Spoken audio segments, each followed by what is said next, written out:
Aiming to decrease and manage responsive behaviors, Mapleview Extendicare, along with Behaviour Support Ontario, had the grand opening of their multi-sensory room yesterday afternoon.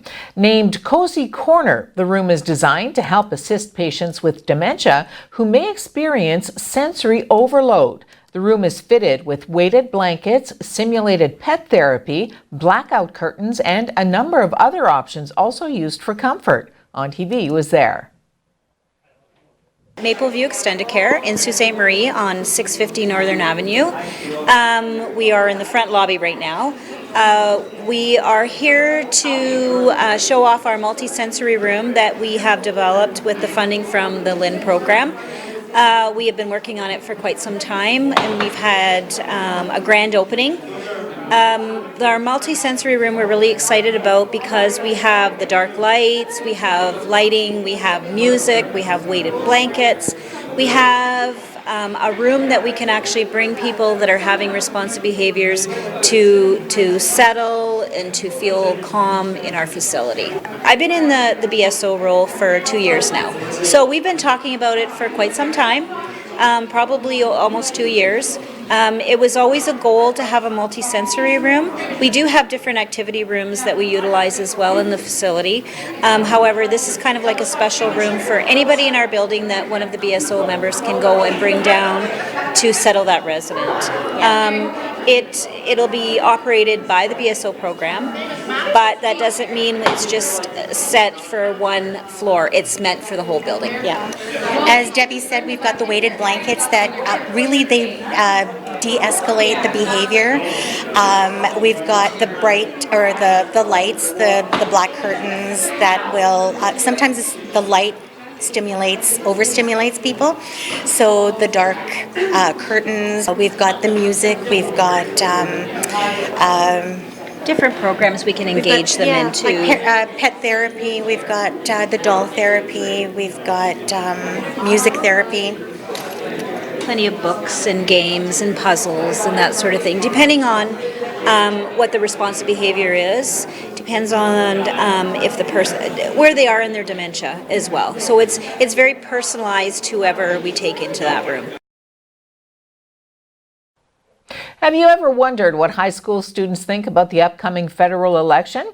On TV's Co-op students from Cora Collegiate went to their school to find out. What's up, everybody? Today we are at Cora Collegiate asking students how they feel about the upcoming federal election. Let's go!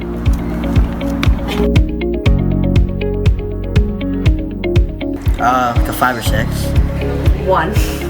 About a 7. That's it. 3. Probably about a 7. Yeah, go for Terry Sheehan, the Liberal Party. Definitely not Trudeau. I have to look into the other candidates, but no. The Liberals.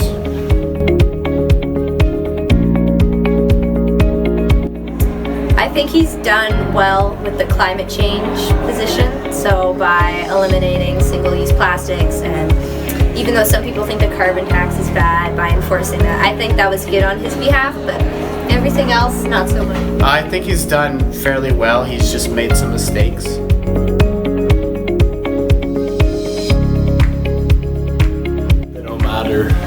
Only Trudeau.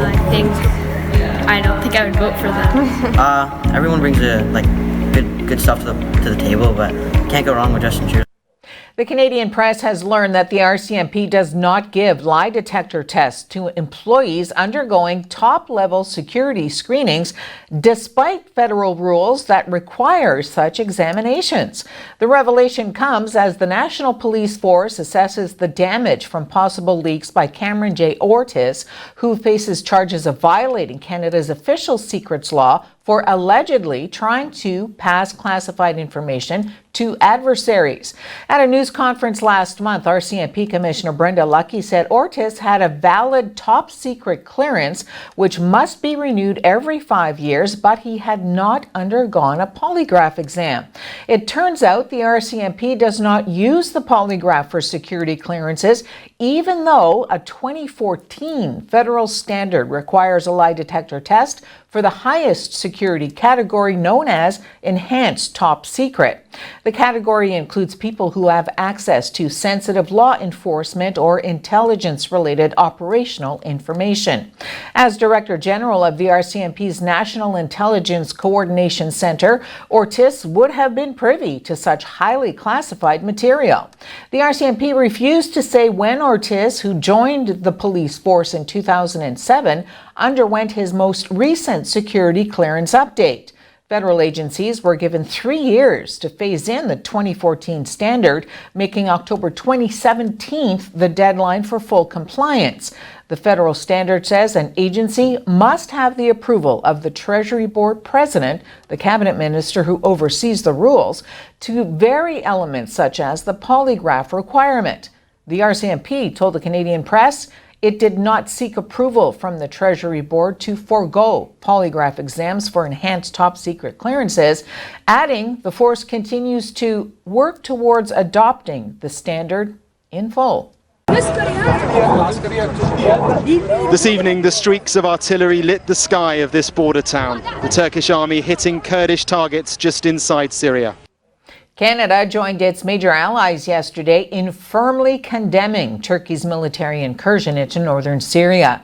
Foreign Affairs Minister Chrystia Freeland made Canada's position clear in a series of late afternoon tweets, saying the unilateral action by Turkey risks rolling back the progress against Islamic State militants.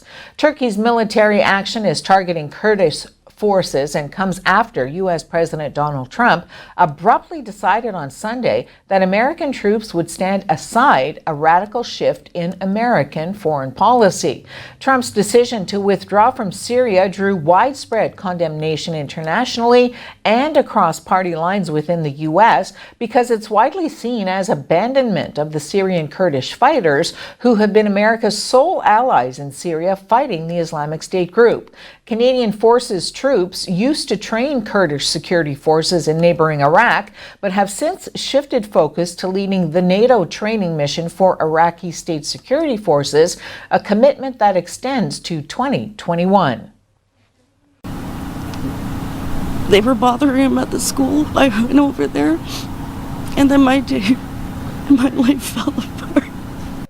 A mother who witnessed her son being stabbed to death outside his high school broke her silence yesterday, blaming the system for failing to protect the 14-year-old from the bullies she said made his first month of school a nightmare. Sherry Ann Bracci-Selvi broke down in tears as she spoke to reporters for the first time since her son Devin died near Sir Winston Churchill Secondary School in Hamilton on Monday afternoon.